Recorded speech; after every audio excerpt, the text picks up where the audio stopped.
सनम तेरी कसम ये फिल्म 2016 में रिलीज हुई थी, लेकिन इसे इतना कम स्क्रीन मिला था कि मात्र 10 से 11 करोड़ रुपए कमाकर अपना बोरिया बिस्तर समेट लिया था। फिल्म को अगर और स्क्रीन मिल जाता तो ये फिल्म एक ब्लॉकबस्टर साबित होती, लेकिन इत्तेफाक था कि उस समय इतनी सारी फिल्म रिलीज हुई थी कि इसे स्क्रीन मिलना दुभर हो गया था, और यही वजह था कि जल्द से ये सिनेमा हॉल से उतर गया और कमाई भी बिल्कुल ना के बराबर करके रह गई। और आज 2025 में यही मूवी को फिर से रिलीज किया गया है। फिल्म रिलीज हुई है 7 फरवरी को और आज मैं वीडियो बना रहा हूँ 11 फरवरी को। उस समय मैं इस फिल्म के बारे में कुछ उतना एक्सपेक्ट नहीं किया था कि फिल्म चल भी पाएगी या नहीं, लेकिन बाद में सुनने में आया कि ये film bad ass Ravi Kumar, Loveyapa और ठांडेल जो कि साउथ इंडिया मूवी की एक फिल्म थी, इन तीनों को टक्कर दे रही है। फिल्म अच्छा खासा कमाई भी कर रही है। रे रिलीज करने का मुख्य कारण था हर्षवर्धन राणे। उनका ऑफिशियल अकाउंट पे कितने ही उनके फ़ैन जो हैं, बहुत सारे फ़ैन हैं जो उन्हें टैग कर कर के बोल रहे थे इस मूवी को आप सिनेमा हॉल तक फिर से लेकर आइए, प्रोड्यूसर से बात करिए और री रिलीज़ के बारे में बात करिए इस मूवी का।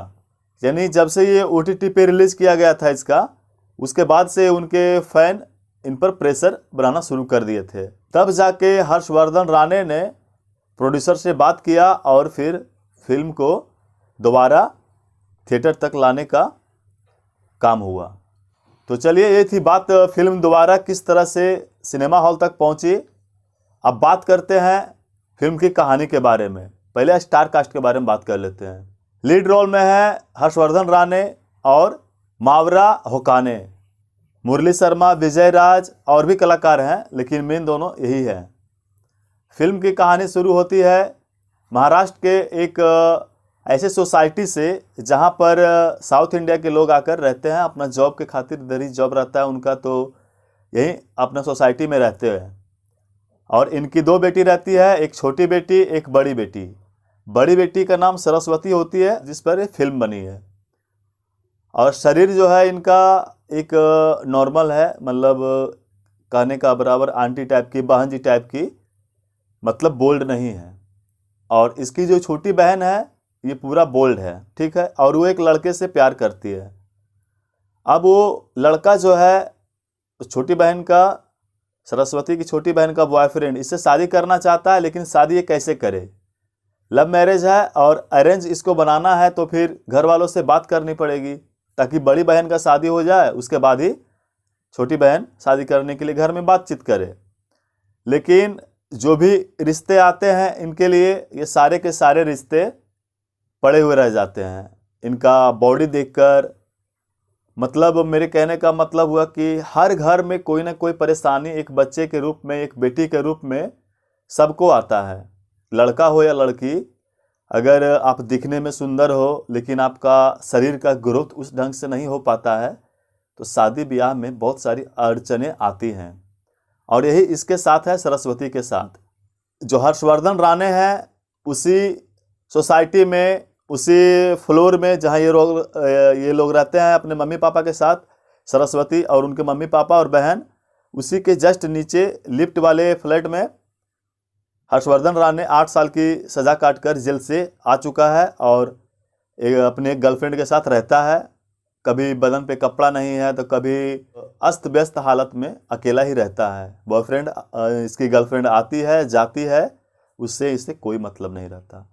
1-2 बार लिफ्ट से उतरते समय सरस्वती के पिता देख भी लेते हैं उस लड़के को, शिकायत भी करते हैं सोसाइटी में, तो उसे बड़ा आदमी या फिर उसके कुछ पास्ट के बारे में बताकर उसे मना कर देते हैं कि भाई उनसे मुंह लगाना अच्छी बात नहीं है। एक दिन होता यूँ है कि इसका शादी जब टूटती है सरस्वती का, तो ये अपना शरीर ग्रोथ के लिए एक पेपर में एडवर्टाइज देखती है और उसको फ़ोन करती है अपना ऑफिस से। तो वो कुछ 3 महीने का टाइम मांगती है, लेकिन इसके पास 3 महीने का टाइम नहीं रहता है। तो जिस लड़की का फ़ोटो पेपर में एडवर्टाइज के तौर पे देखती है, वही लड़की हर्षवर्धन राणे की गर्लफ्रेंड रहती है।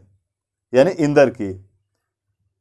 अब उससे मिलने के लिए लड़की जब जाती है तो उसी के बीच गलत फहमी बनाकर, मतलब सोसाइटी में जो लोग होते हैं इस तरह से इसको फंसाते हैं सरस्वती और इंदर को, और यही कहानी का मेन एंगल है। मतलब कहानी फिर जब आगे बढ़ती है तो देखने में पूरा आपको बांध के रखेगा फिल्म।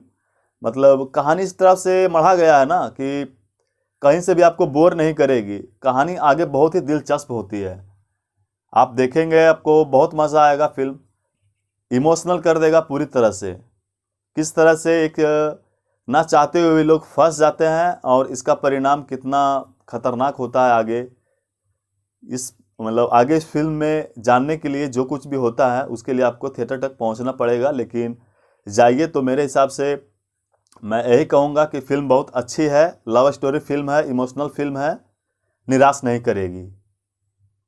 9 साल बाद दोबारा पर्दे पर आई है, इसे आप सबका सपोर्ट चाहिए। फिल्म बहुत अच्छी है, ऐसा नहीं है कि फिल्म में कहीं कुछ वल्गर सीन वगैरह है, ऐसा कुछ नहीं है। एक पारिवारिक लोग के बीच जो कहानी बीतती है उसी पर बनाया गया है ये फिल्म।